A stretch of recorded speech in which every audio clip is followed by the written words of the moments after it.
Afinal, Capitolina traiu ou não traiu Bento Santiago?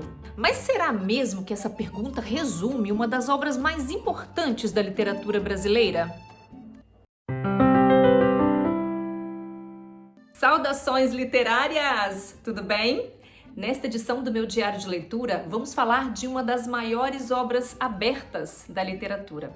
E a minha missão é provar para você que a pergunta traiu ou não traiu é sim secundária diante do gigantismo de Dom Casmurro, uma obra-prima de Machado de Assis. A gente poderia passar horas e horas discutindo inúmeros aspectos deste livro fabuloso, mas como isso não é possível, eu selecionei alguns pontos que, a meu ver, são os mais fascinantes. E olha, eu tenho certeza que você vai se surpreender com alguns deles. Vamos começar pelo enredo, que é muito simples. Bento Santiago resolve voltar aos seus idos de adolescência para narrar a sua própria trajetória de vida. Então vamos retroceder no tempo. Bentinho pertence à elite carioca da segunda metade do século XIX. Ele vive com a mãe viúva, um tio, uma prima e um agregado. Ele é apaixonado pela vizinha, Capitu, que também gosta dele. Porém, Dona Glória tem uma promessa a cumprir, a de que o filho se torne padre. Daí Bentinho, com 15 anos, vai para o seminário, mas logo que chega, começa a articular para sair de lá, porque a vontade dele mesmo é se casar com o seu primeiro e único amor, Capitu.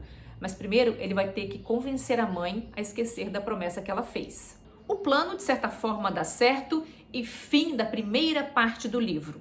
Até agora, nada de traição, ok? Embora a única voz que se manifeste seja a de Bento, que é o narrador da história, a força de Dom Casmurro não se encerra nele, um menino mimado e que continuou assim até depois de crescido. A grandeza se estende por meio de dois grandes coadjuvantes, Capitolina e Ezequiel Escobar. Capitu pertence a uma classe social inferior à de Bentinho. Ela é descrita em pormenores pelo narrador. Uma menina esperta, de pensamento ágil, e quem nunca ouviu falar nos famosos olhos que o diabo lhe deu, olhos de ressaca, de cigana oblíqua e dissimulada. A relação dela com Bentinho é no começo meio tumultuada, porque é uma relação típica de adolescentes com os sentimentos em ebulição. Escobar é o grande amigo de Bentinho. Eles se conheceram no seminário e, assim como Bentinho, Escobar também achava que não tinha vocação religiosa. Ele tinha mesmo era tino para o comércio. Os dois deixaram o seminário, mas mesmo assim a amizade perdurou. Até aí, nada de traição, certo? A segunda parte do livro parece inaugurar um outro livro. A primeira parte é mais leve, povoada de dúvidas, porque as dúvidas são típicas de Bentinho, mas é também mais romântica. Era fenômeno recente acordar com o pensamento em Capitu e escutá-la de memória e estremecer quando lhe ouvia os passos. Que bonitinho, né? Mas a segunda parte não é assim não. É uma parte sombria, mostra a fase adulta de Bentinho. Ele se torna advogado, prospera, casa-se com Capitu. É um casamento morno, mas feliz. E eles têm um filho, a quem batizam de Ezequiel. Em homenagem a quem? Ao amigo Ezequiel Escobar. Escobar se casa com Sancha, grande amiga de Capitu, e os dois casais tecem uma amizade íntima. A ruína de Bentinho começa quando Escobar morre afogado. Até antes dessa tragédia, tudo ia bem, mas a partir daí, Bentinho começa a enxergar no próprio filho Ezequiel traços do amigo falecido. Chegamos então ao momento tão esperado. Bentinho tem certeza que Capitu o traiu com Escobar e que Ezequiel é fruto dessa traição. E ponto. Talvez essa informação seja nova para você. Até 1960, os leitores de Dom Casmurro não contestaram a versão dada pelo narrador, a de que Capitu traiu Bentinho. Mas essa cegueira tem uma explicação.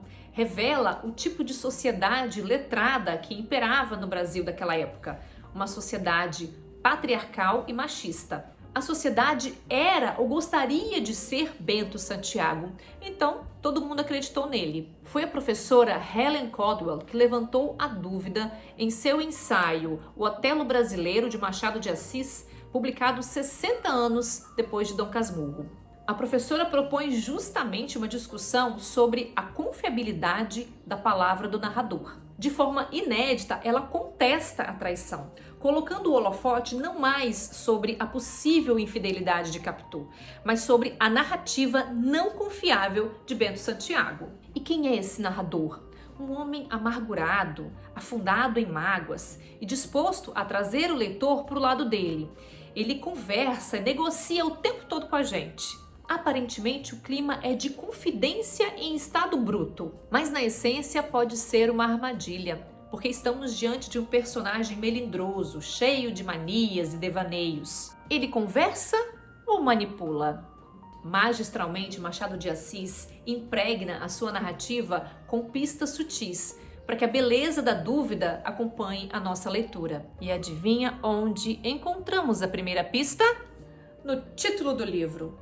Dom Casmurro é o apelido de Bentinho, e é ele próprio, claro, nosso narrador onisciente, que explica por que ele é chamado assim. Não consulte dicionários. Casmurro não está aqui no sentido que eles lhe dão, mas no que lhe pôs o julgo de homem calado e metido consigo. Calado e metido consigo. Sei. Bento nos desencoraja a consultar o dicionário. Você confia nele? Está aqui. Indivíduo teimoso, obstinado, cabeçudo, fechado em si mesmo. Parece que o nosso Bentinho esconde coisas. E ele vai entregando outras pistas ao dizer coisas do tipo: Capitu era Capitu, mais mulher do que eu era homem. A imaginação foi a companheira de toda a minha existência. Viva, rápida, inquieta, alguma vez tímida e amiga de empacar. Como era possível que Capitu se governasse tão facilmente e eu não? Pistas e pistas, nada além de pistas. Essas são as únicas chaves que temos para tirarmos a nossa conclusão pessoal, já que Machado não dá voz nem a Capitu, nem a Escobar. E nem a mais ninguém, só a Bentinho. O autor nos legou o prazer de nunca saber ao certo, porque o encanto reside justamente nessa incerteza. Eureka! É por isso que Dom Casmurro é considerado um romance aberto. A conclusão cabe a cada leitor, mas um conselho eu posso te dar. Fique atento ao que está escrito aqui, desconfie, porque este aqui pode ser um livro armadilha. Ufa nada, não acabou não. Tem mais algumas especulações aqui que eu queria te contar. E se Bentinho nutrisse um sentimento homoafetivo por Escobar? É nítido que ele teve muita dificuldade em aceitar a morte do amigo. E assim, ele passou a projetar a imagem do falecido no próprio filho. Será? E se Bentinho tivesse problemas psicológicos ou psiquiátricos? Ciúme do mar, ciúme de um defunto, conversa com uma fada, velados impulsos assassinos, sonhos delirantes. Ele tinha tudo isso. E uma constatação particular: Dom Casmurro é um livro com uma boa dose de erotismo. Como assim? Olha, eu não disse pornográfico, eu disse erótico. A excitação de Bentinho é nítida em diversas cenas do livro. É sério, eu vou te provar. E quando Bentinho escovou os cabelos de Capitu? Os dedos roçavam na nuca da pequena ou nas espáduas vestidas de chita, e a sensação era um deleite. Mas, enfim, os cabelos iam acabando, por mais que eu os quisesse intermináveis. E quando Bentinho viu uma mulher cair na rua, que durante a queda deixou aparentes as suas meias de seda. Dali em diante, não vi mulher na rua a quem não desejasse uma queda. A cabeça ia-me quente, o andar não era seguro. No seminário, a primeira hora foi insuportável. As batinas traziam um ar de saias e lembravam-me a queda da senhora. E quando Bentinho flertou Sancha, amiga de Capitu? Os olhos de Sancha não convidavam a expansões fraternais. Pareciam quentes e intimativos. Diziam outra coisa. Reparou, né? Dom Casmurro é um texto audacioso. Machado de Assis é um gênio da literatura. Quanto mais o tempo passa, mais necessário e atual ele se torna. Ele se renova. Eu tive uma experiência totalmente renovada ao voltar a ler Dom Casmurro agora na maturidade. É maravilhoso, o texto é espetacular, os capítulos são curtinhos. Você pode ler em doses homeopáticas. Aliás, é melhor que você leia assim para que você consiga apreciar toda a potência do que está aqui. Será que eu te convenci que reduzir Dom Casmurro ao traiu ou não traiu é um erro?